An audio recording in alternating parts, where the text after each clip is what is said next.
Bonsoir, merci de nous rejoindre à la une de l'actualité. La situation sanitaire liée au Covid-19 continue de se dégrader dans la région. Le taux d'incidence en Pays de la Loire atteint désormais 200 cas positifs pour 100 000 habitants. En Vendée, le nombre de nouvelles contaminations augmente également à un rythme rapide depuis 2 semaines.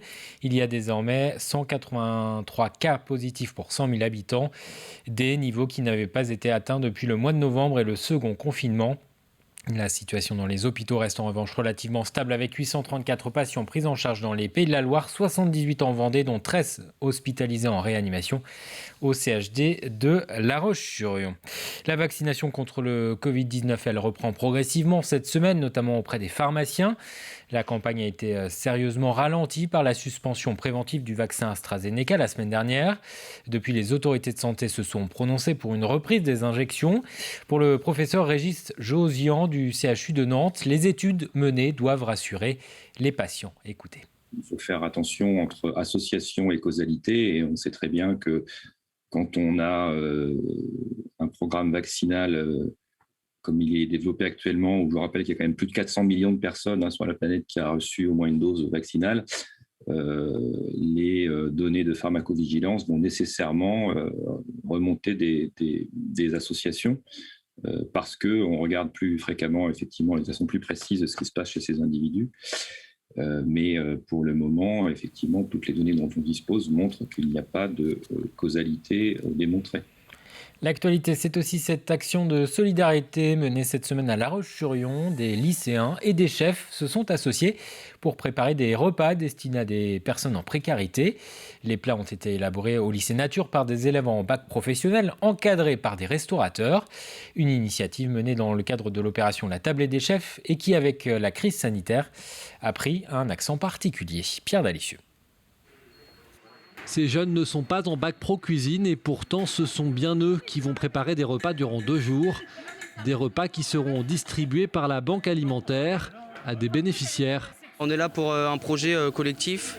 On essaie de faire des repas pour les personnes qui sont dans le besoin. Je me sens utile et c'est bien d'aider les autres. Pour notre âge, on n'en a pas forcément souvent l'occasion. Du coup, je trouve que c'est important. Ça me touche un peu. Genre, je trouve que c'est bien. Genre... C'est bien. On aide des personnes. Du coup, je trouve que c'est une bonne action. 100 repas en tout qui devront être vite consommés.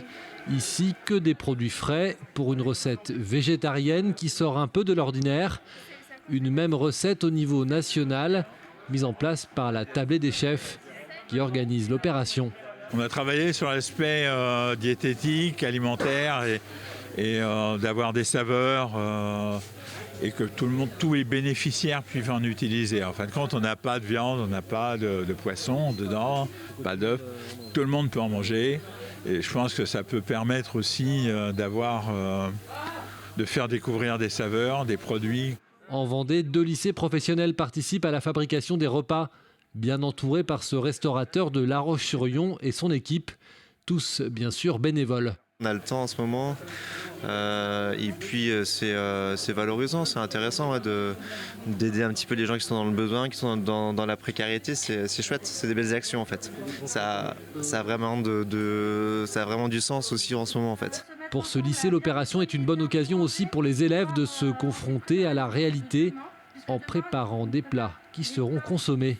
Jusqu'à maintenant, on fait des TP où ce qu'ils fabriquent reste dans le lycée et c'est eux qui en fait dégustent. Et ça leur permet vraiment de fabriquer pour un public et du coup, ça leur donne un but, un objectif qui est positif pour eux, je pense.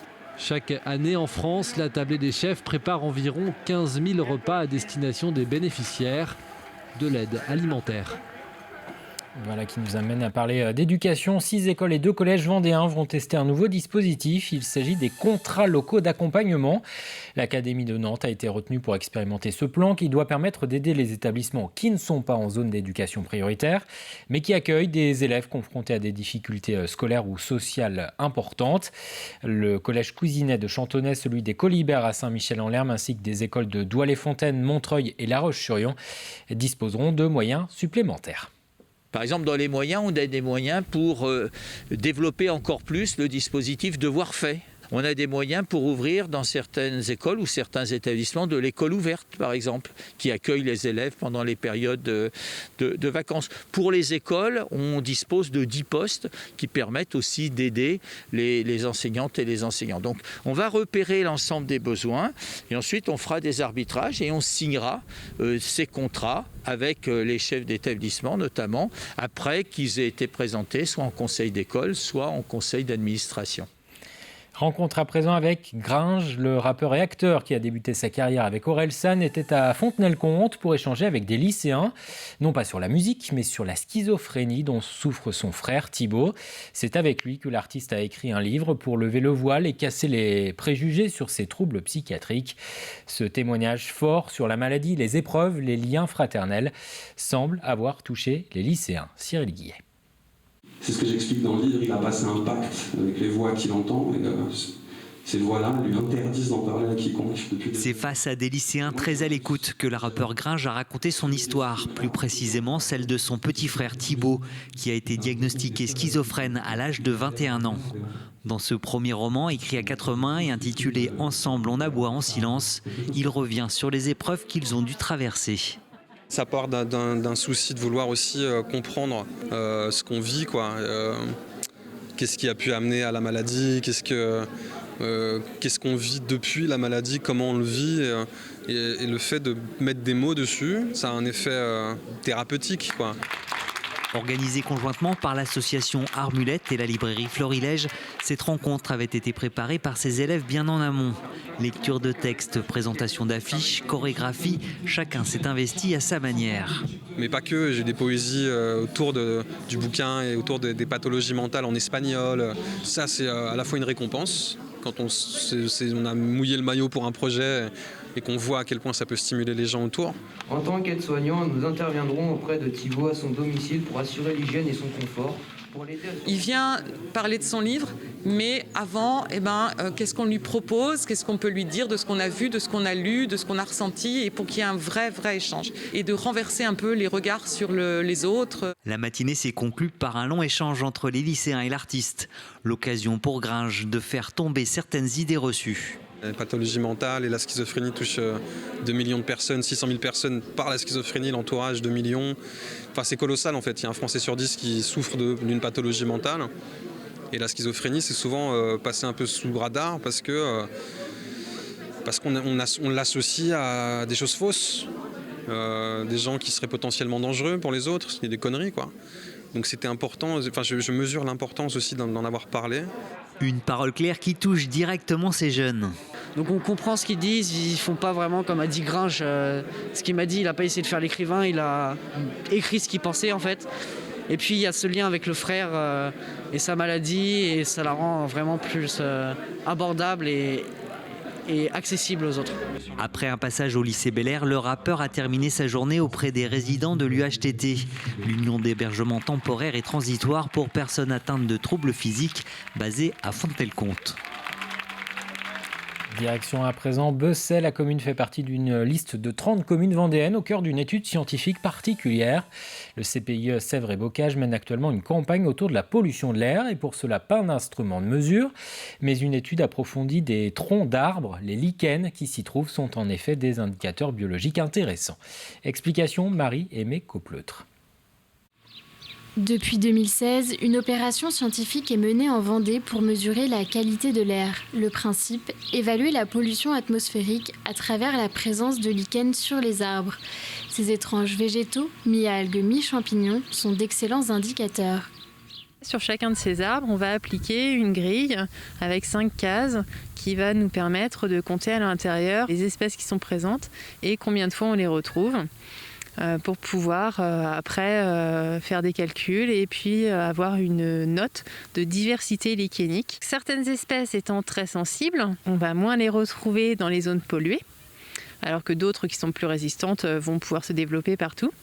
Donc quand on fait nos inventaires, plus on va trouver d'espèces de lichens présentes et plus ça va nous indiquer une bonne qualité de l'air. À l'inverse, s'il n'y a que quelques espèces qui sont présentes, eh bien ça indiquera une pollution de l'air. En France, la pollution causerait chaque année le décès prématuré d'environ 40 000 personnes. Un problème majeur sur lequel les associations et les organismes d'État se penchent. Les conséquences qu'il pourrait y avoir si nous avions effectivement une qualité de l'air complètement dégradée, ce serait d'avoir des problèmes en cancérologie, en pneumologie notamment, sur des pathologies de cet ordre-là. Les résultats de l'étude seront diffusés au mois d'avril. Pour les experts, l'indice de la qualité de l'air en Vendée n'est pas inquiétant. On entend souvent dire que la qualité de l'air dans les villes est plus dégradée qu'à la campagne, mais on ne savait pas à la campagne si la qualité de l'air était vraiment bonne. Donc c'est pour ça à l'origine qu'on a lancé cette étude en 2016. On a commencé à faire des inventaires sur tout le pays du bocage vendéen. Et globalement, ce qu'il en est ressorti, c'est qu'effectivement, la qualité de l'air était plutôt bonne, voire très bonne, sur l'ensemble du territoire. Inutile donc de se débarrasser des lichens, qui ne sont pas de mauvaises herbes, mais des organismes essentiels pour comprendre l'environnement. Pour terminer, ces images de défilé floral organisées par des élèves de la MFR des Herbiers, résultat d'un projet de travaux pratiques mené pour pallier l'absence d'événements extérieurs en raison de la crise sanitaire, mais aussi pour célébrer l'arrivée du printemps. Les élèves devaient créer un vêtement ou un accessoire de mode composé à 80% de végétal. J'ai créé un chapeau et ma combinaison. Donc j'ai fleuri que en mousse végétale tout mon chapeau. Donc il a une structure en grillage. Et ensuite, j'ai fleuri donc, toute ma combinaison avec des phalaenopsis, donc des orchidées, de la mousse des bois et des plantes grasses. Pendant ce projet, ils ont développé leur créativité, technicité et aussi la mise en scène du final et le défilé au travers de tout ça. C'est la fin de cette édition. Très bonne soirée sur TV Vendée.